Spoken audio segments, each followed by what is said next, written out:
Welcome to the Decide Your Legacy podcast, helping individuals and businesses unleash their potential. Join us every episode as host Adam Gregg discusses what is holding us back and how to find hope for moving forward.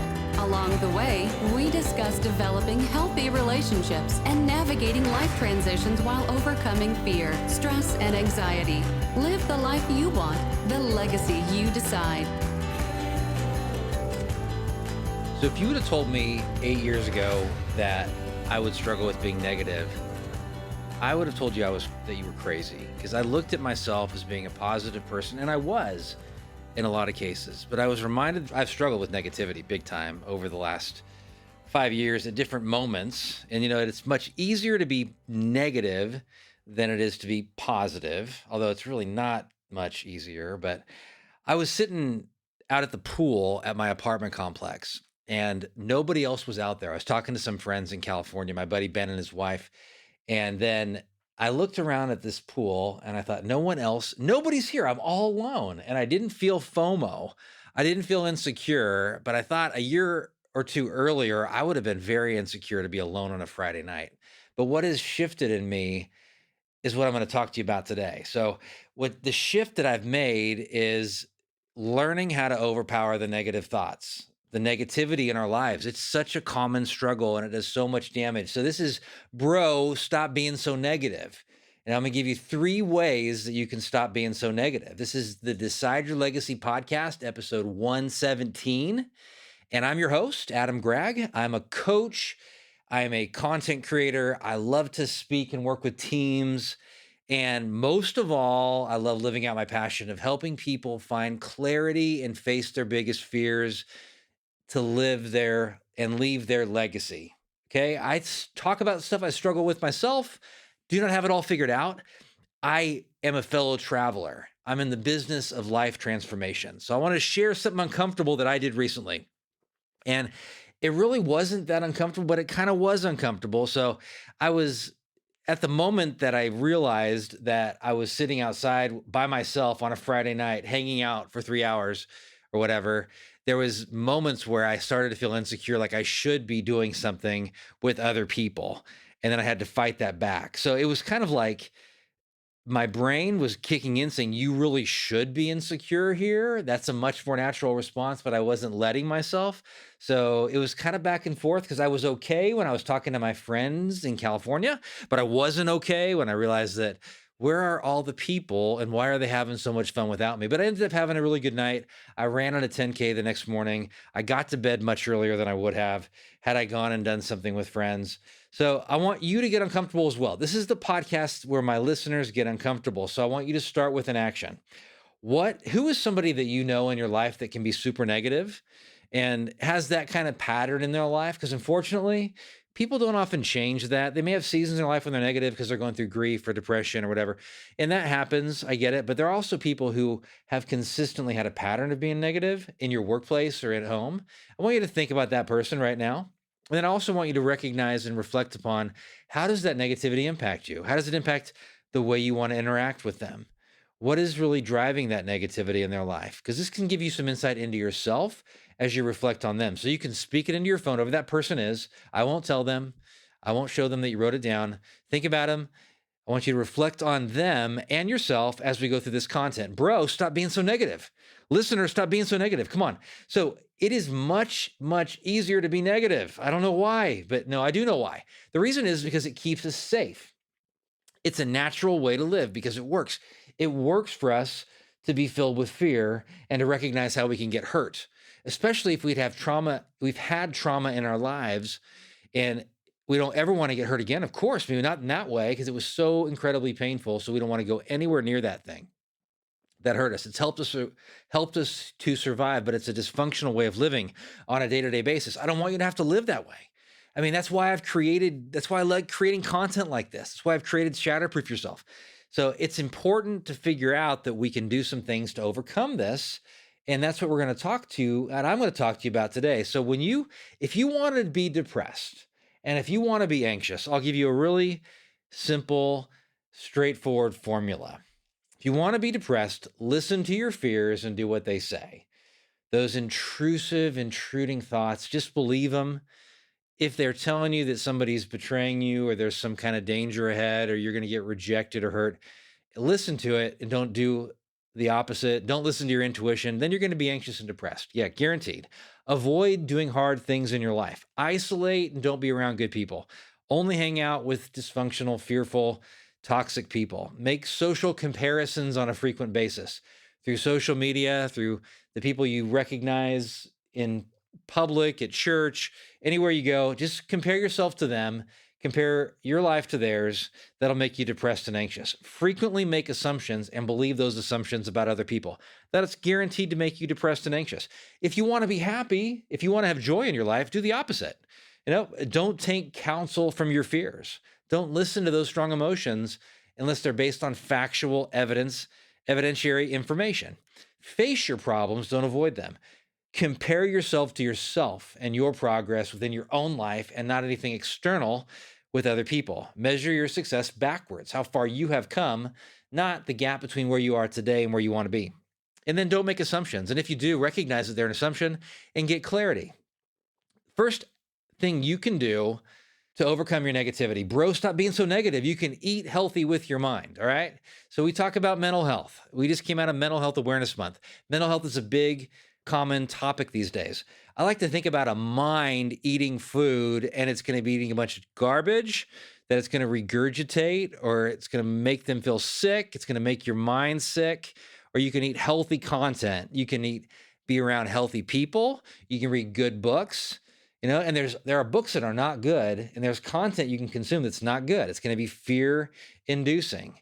It's going to be content that's trashy, that's not true, that's leading you down the wrong path. But intuitively, and we're going to talk about that some, there's a big difference between the content you consume that's going to enhance your life and inspire you and content that's going to detract and pull you in the wrong direction. I can look at videos on YouTube. Some are going to be very inspiring and helpful, and they're going to be content that inspires me to do out and do things that are courageous. And there's also a lot of fearful, mind-wasting content that I can consume as well. When I listen to Inside the NBA on a commentary for 9 minutes on Luka Doncic, that can be inspiring. It can also be a time waster if I listen to videos on that NBA game over and over again for an hour, which I can definitely do. It can be content that I can justify in my mind, but I'm overdoing it. So the lies that you believe, whatever you consume consistently is going to impact your focus. Eat healthy with your mind. And what does that look like? It means consuming books. It means being around people. It means talking to people, consuming videos, looking at articles, research, growing. It means learning new skills, activating your intellectual capacity through stimulating conversation, being curious and having good positive interactions with other people. Recently, I wrapped up a legacy group, which lasted for 90 days.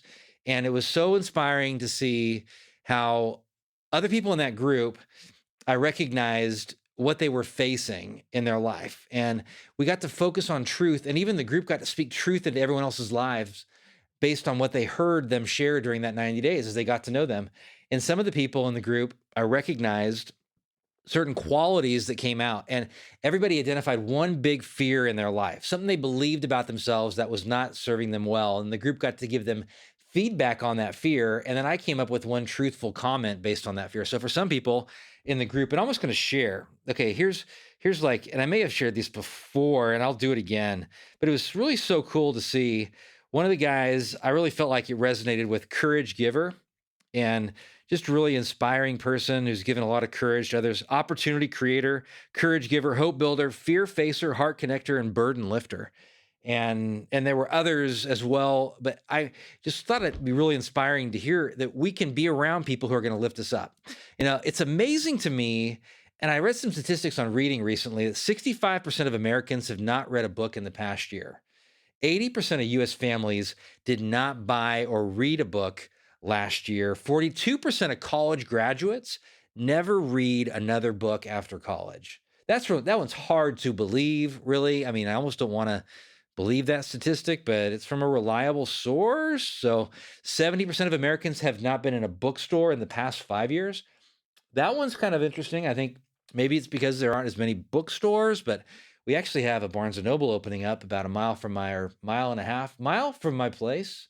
Not far. I'm real excited about that. So what actions can you take to eat healthy with your mind? Well, first of all, track what you are eating with your mind. Right? Track it. So if you think you're only consuming 15 minutes of news a day, I mean, track it. I like using a stopwatch or just looking at the time on my watch and measuring how much time am I on YouTube right now? How much time am I watching TV right now? And what am I watching? Whatever you measure is going to grow. So if you want to get healthier, well, you can track your calories of what you physically eat. You can track the time you put into consuming books and talking to people and watching television.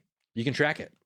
So hit the link if you find this content helpful. I mean, this is all tying into a course that I just launched on Friday of last week. I'm so excited. This is something I've been working on for over a year. It's called Shatterproof Yourself 7 Steps to a Giant Leap in Your Mental Health. And there's a light version, it's a 20-minute version. I'm covering 7 things that I've seen over 25 years working with people that can help people today to improve their mental health. So step 1 relates to clarifying your vision. This step 4 is shifting your perspective. I'm teaching you how to do that in the mini video, the light video, and also the full version. You're getting worksheets, a workbook, a lot more content in the full version. So, and these are keys for you to find inspiration.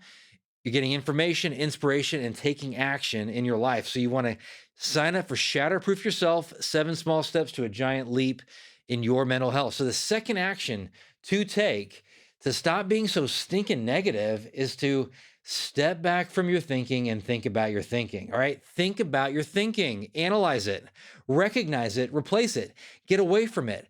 We have 2 basic broad categories of thoughts that enter into our mind. All right. So if we're able to recognize in a moment that we're having a thought that's a very fearful thought, and we can identify it, and even identify it's not actually serving us, then we can learn to say, this isn't something that I have to focus on today. I don't have to listen to this thing. It's telling me one thing, but it's not true. It's telling me to be afraid, but it's just trying to keep me safe. It's analyzing the world and giving me some information on the world, but it's not true. You recognize it and you name it. There's times during the day when I say, that's just my fear talking. That's just anxiety talking. I'll say that in my head. I'll say that verbally in my car if no one's in there. I may say it while I'm cooking, even if somebody is listening, possibly. And you start to recognize that this stuff is not coming from you. Where is it coming from? Well, it's your ego. It's your psyche, but it's not you. It's a lie. You are believing lies. Much of what you think is a lie. It's not actually true. And so I'm getting ready and I'm excited about this. I haven't actually done it, but you can check out the YouTube channel in the next week and there'll be a video. It's going to be on invasive thoughts versus intuitive thoughts. Invasive thoughts versus intuitive thoughts. An invasive thought, definition of that is it tends to intrude on a person's thoughts and privacy. It's like something breaking in, invading, an invader into your house. It's breaking in, it's eating your food while you're asleep.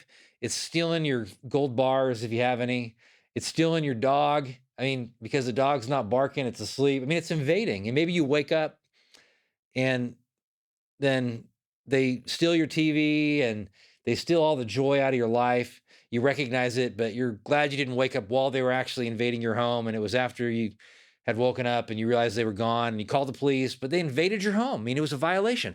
That's how I want you to think about this type of thinking that's violating the joy in your life. It served you well at some point, but it doesn't serve you now. An intuitive thought, intuition, think of it as second nature, using or based on what feels to be true. Instinct. We have these terms for truth, like, I just had a gut feeling about that guy. We can feel truth in our gut. There's actually a brain and gut connection. There really is. It's a connection that's been documented and researched. We want gut health, think about it. So there's actually terms we use, like we feel feelings in our neck, relationally, he's a pain in the neck. We have the ability to get in touch with our body and notice things that are true, things that feel true about situations. Often my first thought about a situation is the most accurate. The first gut reaction to somebody, the first gut reaction to some experience that I've had. I think it's a great way to go out and date if you're single, or it's a great way to hire as you try to listen to your gut reaction to people. I've seen people that didn't really align on paper, but my gut reaction was very positive, and they ended up being right. And I've had situations where on paper I've ended up hiring people. My gut reaction really wasn't that great, but I talked myself into it. I had to think about it again and again, and I talked myself into it because I wanted it. I wanted it to work so bad. So a good idea, and I wanted to list some things here, some differences between invasive and intuitive thoughts. Kind of cool, kind of cool. So an invasive thought is often going to be very loud, while an intuitive thought is going to be quiet. An invasive thought is going to repeat itself again and again and cause this ruminating type pattern, while an intuitive thought may pop up once and maybe twice, but then it'll go away. Interesting, huh? So, an invasive thought is going to have a real sense of fear to it, an urgency to it, the tyranny of the urgent. It may not be identified as fear in the moment, but it is a fearful type thought. While an intuitive thought is going to have a sense of peace to it, a sense of tranquility to it. Intuitive thoughts usually come out of nowhere, while invasive thoughts, all right, like an intruding thought is going to come, usually be triggered by something external, like a situation that we're in that's reminding us of some kind of fearful type situation that we've been in the past, potentially. So an intruding thought is going to keep your heart closed off towards people, while an intuitive thought is going to keep us open and going to have a sense of hope to it. So it's this hope versus fear cycle. And I want to go ahead and link in the show notes to a video that I put together on the hope versus fear cycle. I'd love for you to check that out if you haven't already checked that out before. So some ways to actually work on this, some good actions you can take. Just start seeing the good things in your life. Recently I was grateful for my attorneys at times in my life when they've helped me to make decisions that I wouldn't have made because they had wisdom in that situation. I've been grateful for my accountant because he's helped me to see problems that I wouldn't have seen. And I don't always like to spend the money on those types of professionals, but then I can look and be grateful for the amount of information and insight they've given me. I noticed last night, and I do this sometimes, but I was on a walk and I noticed the sky and the moon and the clouds. And I was just, for a moment, just grateful for the situation that I'm in just the amazing beauty of the world. And you just take a moment to recognize how powerful the world is. And we're this one person on this huge, in amongst billions and billions of people, on this speck of dust, floating through the universe. And we're 93 million or so miles away from the sun, yet we can still feel its warmth and see its light. And we're 200,000 ish miles away from the moon, and we can see the sunlight reflecting off of the moon and even see craters on the moon with the naked eye. And I guess, although I didn't see it, I saw pictures of it. We could have seen the northern lights even in Wichita, as far south as that is. And it's amazing, even just thinking about that. I think there's so much power to reflect on. It gives and puts things into perspective. So that's the second action, is to think about your thinking. Very inspiring when you think about it. So, and then action number 3 is to seek discomfort. All right. New phrase here, seek discomfort. I've thought about making t-shirts that say that. I'm sure somebody else has. Here are some scary actions that you can take. I've made a list of 25 scary actions. I'm going to publish this and you can check it out on my website. It's going to be a blog article. It's coming out. So I got a couple things that I'm kind of giving you a prequel, or actually giving you some information on in advance. And so, all right, I'm making a list of, on a scale 1 to 10, 1 is like not very scary, 10 is really scary. So I was talking to my team about this on Friday. What are some things that like are a 1? And so trying a new food was something one person said. Walking outside at night, something that somebody shared. Taking out the trash at night. All right, it makes sense. Something else that would be like a 5 could be getting piano lessons or learning ukulele lessons, maybe, and it depends on the person. Something that could be a 10 would be maybe handling a tarantula, all right? Or, handling snakes if you're really scared of that. Getting some art out into the public. So you write an article, you send it to your friends, you get some music out that you produced, you send it to your friends, you make some kind of professional video, or you create a podcast, you expose yourself, sending it out to people. They're just some ideas. So asking for help for somebody can be a scary action that you take. Going out to dinner alone or a coffee shop alone can be a scary action you can take. Going to a gas station or restaurant and asking to use the restroom, even if you're not actually going to use or pump gas or purchase something, or just going and using the restaurant can be a scary action you can take. So you do some things to seek discomfort. Have some things. So I remembered this situation. I was talking to my friend Ben and his wife on Friday night when I was sitting out at the pool with all my friends. Actually, I was sitting out at the pool. I had no friends at the pool. So I was joking with them. I showed them a video. We were doing FaceTime and I did reverse screen and showed them the pool. This beautiful pool with no one out there.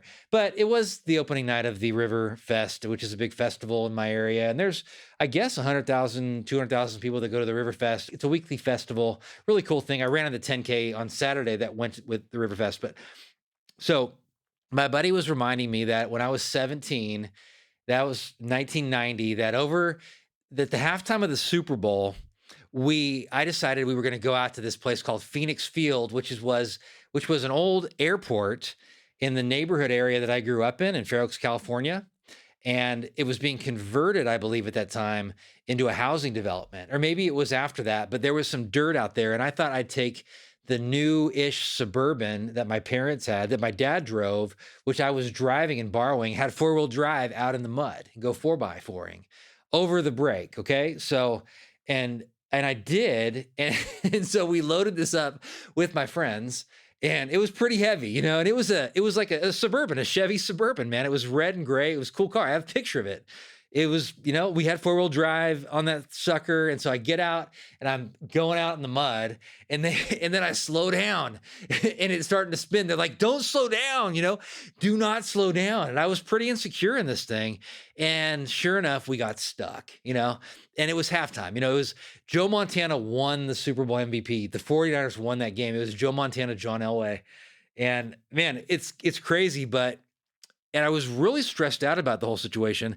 I was seeking some discomfort by doing a new thing, but I gave in to the discomfort and did something really dumb by sinking into the mud. We had to go, and I'm like, Ben, dude, how do we get it out? We went they were guys, and they're like, we want beer.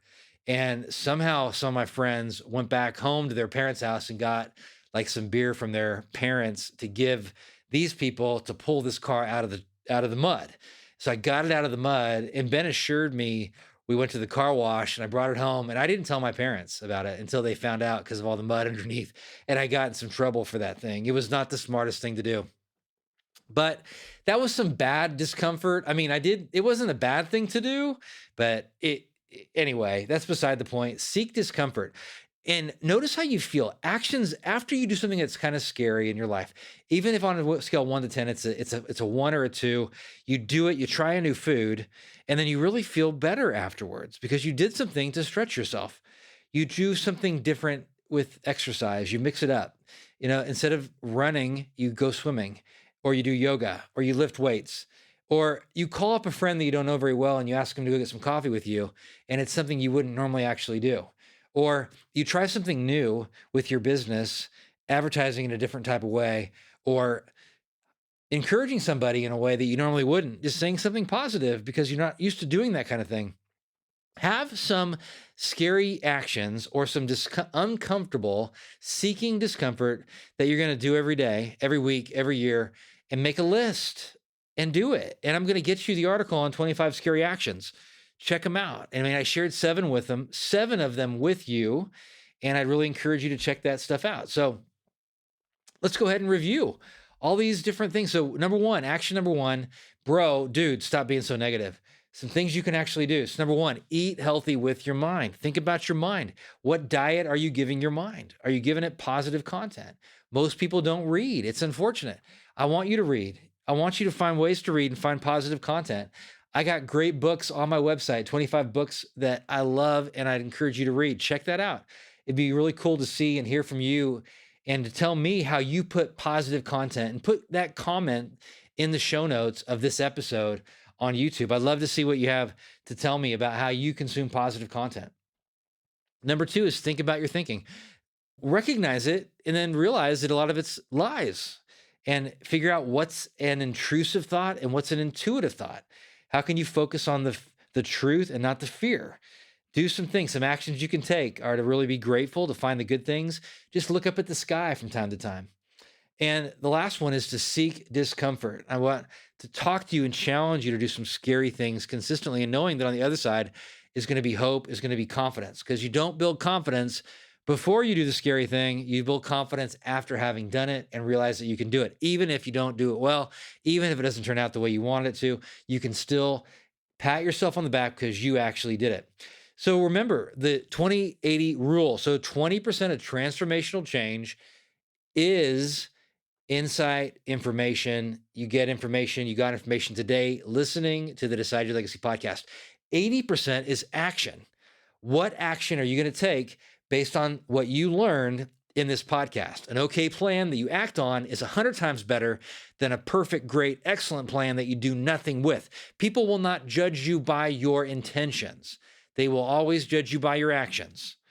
If you say you should have done it or you would have done that in the past or you're going to do it, that doesn't mean anything. What means something is how you behave now, what you go ahead and do based on the content that you glean today. So what resonates with you the most today? By the end of the day, act. Take an emotional risk. By the end of the day today, by 8 p.m., by the time you crawl into bed with that good book that you're reading on your Kindle, if you want it to stick, not only act, it'll stick even more when you talk about a concept that you learned today with somebody else. Hey, I learned about eating with my mind. My mind consumes food and I wanted to talk to you about it. Don't make it silly. Just make it you. Do it naturally. So I'm going to go ahead and sign off. And I'm so excited for you to check out Shatterproof yourself. Hey, by the way, it is live. You can purchase it. So cool. But also remember, you can tell your friends about it. And you can also check out the link to Shatterproof Yourself Lite and download the worksheet with that content. 4 pages long. It's great stuff. It'll inspire you to want to check out Shatterproof Yourself Complete, the full version as well. So I'll sign off the way that I always do. Make it your mission to live the life now that you want to be remembered for 10 years after you're gone. You decide your legacy, no one else. I appreciate you greatly, and I'll see you next time. So before you go, I have something very special for you. I have a 7-minute coaching session. And so I'm here with Lloyd Lutz, who is our operations guy for Decide Your Legacy. And so we're going to talk about this topic of, bro, why are you so negative? Stop being so negative. Okay. So we're going to talk about negativity. Okay. And, this causes a lot of problems in people's lives. I mean, when you have fear, you don't think clearly, you don't let go, you don't really even, your immune system doesn't work well when you have a lot of negativity as well. It causes problems relationally. It keeps people from actually opening up.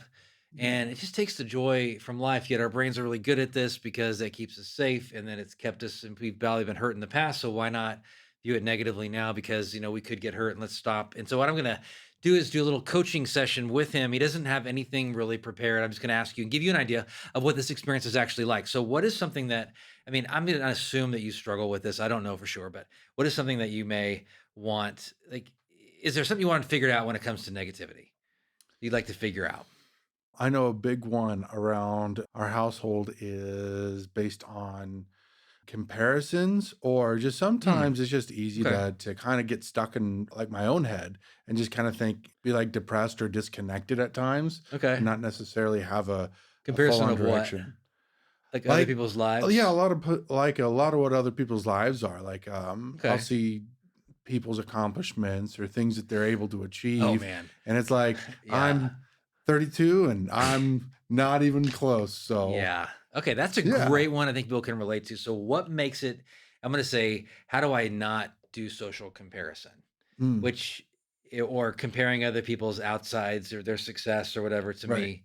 Okay. That's cool. And that's a great one. I think some people can relate to Yeah. that specific topic and what it makes it important to deal with that and to work Mm, on that. yeah. Sometimes I almost feel like it's a feedback loop. Like an analogy, if you hear like a high pitched whine in like a live concert or something, that's a frequency that's being fed back from the Yeah. speaker into the mic and back again. And it quickly gets out of hand and out of control to the point where it's painful. Yeah. And I think it very much is an allegory for what that comparison can be. A Where feedback loop that it causes you to do more of it yeah, then, yeah, and then more absolutely. of it, and then more of Absolutely. it. Yeah. Yeah. And then you're just so stuck in your head. Yeah. It gets overwhelming and it very much leads to a negative mindset Okay. fast. Yeah. And what's the history of that with you? Does it go way Um back, or is there like, Sometimes it's when I focus on something specific. So like I would love to be a professional musician. That was a thing that from probably middle school I heard the Beatles play and I was like, this is for me. I really want to make that okay. happen. And so then I'll find just maybe it's a person that's in a band, their name is Adam. I'm like, why am I not there? Or even professional sports. I was an athlete, I was performing at a high level, and I kind of walked away from it. But it's like if I stuck with it, Mm, why couldn't I be there right now? okay. Where you would be like a professional musician if you stuck with it, Right. Yeah. possibly. Yeah. Yeah. Okay. So, and then what has, what would be the core issue here for you when it comes to this comparison? If you look, you peel, think of like an onion, what's like at the Mm. very center of it all Yeah. for you? I think failure is really where it sits at, Okay. where it's A like, fear of failure? yeah, I'd say that would probably be a core issue where it's like I've tried and I may not have succeeded, and so I might have moved on somewhere else, even though I loved it. I'm Okay. always afraid that that failure might come out Oh, to man. fruition in my life, and I've gotten pushed back in various ways of failure, whether it's not being a live performance musician, but I can, or it might be like something at work or something with my family Yeah. or handling something, and it eats away not directly at that issue, but at the comparison issue and almost amplifies it. Yeah. So it's like, man, I've just continued to fail. So why haven't I been able to proceed in this area in And my then you life? focus more on the failure. Or like Yeah. I've been in a couple bands and I've either been kicked out or walked away from it. It's like, why? Why has that been a case or why has that been a problem? Okay. So it's almost like I haven't been good enough. So do So you that then go into leads to the that situations failure. thinking you're gonna fail then? I don't think so. I try to be generally positive, but in going into it, I don't think of failure, but it might be like it's just a matter of time. After you Yeah. look around after a couple weeks or a month, you're familiar with people or something, Yeah. then it's like something sets in. It's like, okay, now's about time for it to fail. I feel like the timer has gone off. When am I going to get kicked out? Hmm. You know? So what has helped you with all that at times, if any? I'm sure there've been times when you don't do that as much, or are there, what's helped? Yeah, some stuff. It's just being consistent. Sticking and trying to Of be consistent. So showing up every day, and I could choose to not engage. I could choose not to play and just walk away from it entirely. But I keep putting myself out there and I keep trying to build networks and relationships with more people. I keep trying to just plug away at it. And even if it's something that fails, like something like I'd like to play more music and post more on social media and help people walk through ways that I think and how I prepare for stuff, I'd love to do that. I hmm haven't made a video, I haven't made production like that yet. And I could say, yeah, that's a failure, but it's not something that I want to fester on and think of. I just show up Okay. and I just take something new every day. And that kind of leads me to the next thing, and then we'll wrap it up here. So what would be a step in the right direction that would be a win, indicating that you are moving in the right direction? And I'm going Mm, back here. So what we're talking about here is social comparison, which I did mm, talk about in this whole episode, how that can lead to depression. You mm, compare. So then if yeah, you, what's a win that like, Lloyd is making progress here, but not a yeah, huge win, like like you've totally overcome yeah. it. That'd be great. I mean, I can start with that. Like, what would it be like to just totally overcome this for you? Seriously. Oh, I don't know. See, No social comparison. You're just like, that would be hard because it would probably have to be something really vindicating. Because every time I get on stage, and I'm playing twice this month for a church, And every time I take the stage, even now, I've been doing it for 15, 16 years. And still, every time I take the stage, who's a drummer out here that's really going to look through the You haze and compare see to- that I'm really a Dude. false, I'm really not able to do this. It's that sounds like the imposter kind of It's very much, imposter syndrome. And then kind they're of a going to feel. judge you Yeah. and like laugh at you or And something. then take my position or something. Oh, I could do better, dude. and then I'll take the position, and then I get kicked out. They're probably just glad you're there. Generally, yeah. But Like that they can't really even find a sits. drummer. They're like, dude, we're just grateful for you being there. And you're Yeah. thinking they're going to kick you out. Oh, yeah. Yeah. See, that is going in bad. Yeah. I'm not trying to Sometimes. criticize you, man, but like what? So then Sometimes. what would like a small win be in that situation where you go and you Mhm. play and you know they want you there, but you're still like and you Yeah. get into that kind of head deal. So what would be the win? What would you do? An action you take? I mean, the actions I take is In that really, situation. really consider that. Like, they're just happy that I'm here. Yeah. You know, sometimes I do ask. In my insecurity, I ask, who else do you have playing for you? Because, like, I think I have 6 or 7 different churches I play for now, Yeah. including my main church. Yeah. And it's like, well, who else is playing? And most of the time, they're like, no one. Like, we need, if Well, what you're if they not tell here, you this guy's playing and he's like a really good drummer? and then I definitely feel that insecurity. see, yeah. It What if you crops just up didn't ask? sometimes. You just went and played. Like, why do you need to Generally I know? do. So that's after that time frame. So I'll show up and I'll come prepared. You need So to. Why that's do you need what to I know do. what they've already experienced though? Because It's just that part of that. they're sitting there. live. You're Yeah, live. It's like it is. when you have live music. Don't you think most people are just like, I'm just glad to have live music? Yeah. Like, because it's normally not. We don't get to have Yeah. live music, right? Yeah. Or not having tracks play from the specific Yeah, person. totally. Right. So if you thought about that stuff, could that help you? So a lot of times it does, especially for like a particular church where they only have one drummer. And they said, you know, if we give you a call when there is nobody, like we really want you here. And, Mhm. you know, it's really cool that the director is like, he's reaching out. And actually I'm going to have a family community time So- with him on Friday. Okay. So it's like really cool that he's still wanting to build the relationship and connect, even though that I'm not necessarily a part of that church. So there's different It's positive. pieces. There's different pieces of evidence where people don't think that way. Okay. And they show that to me.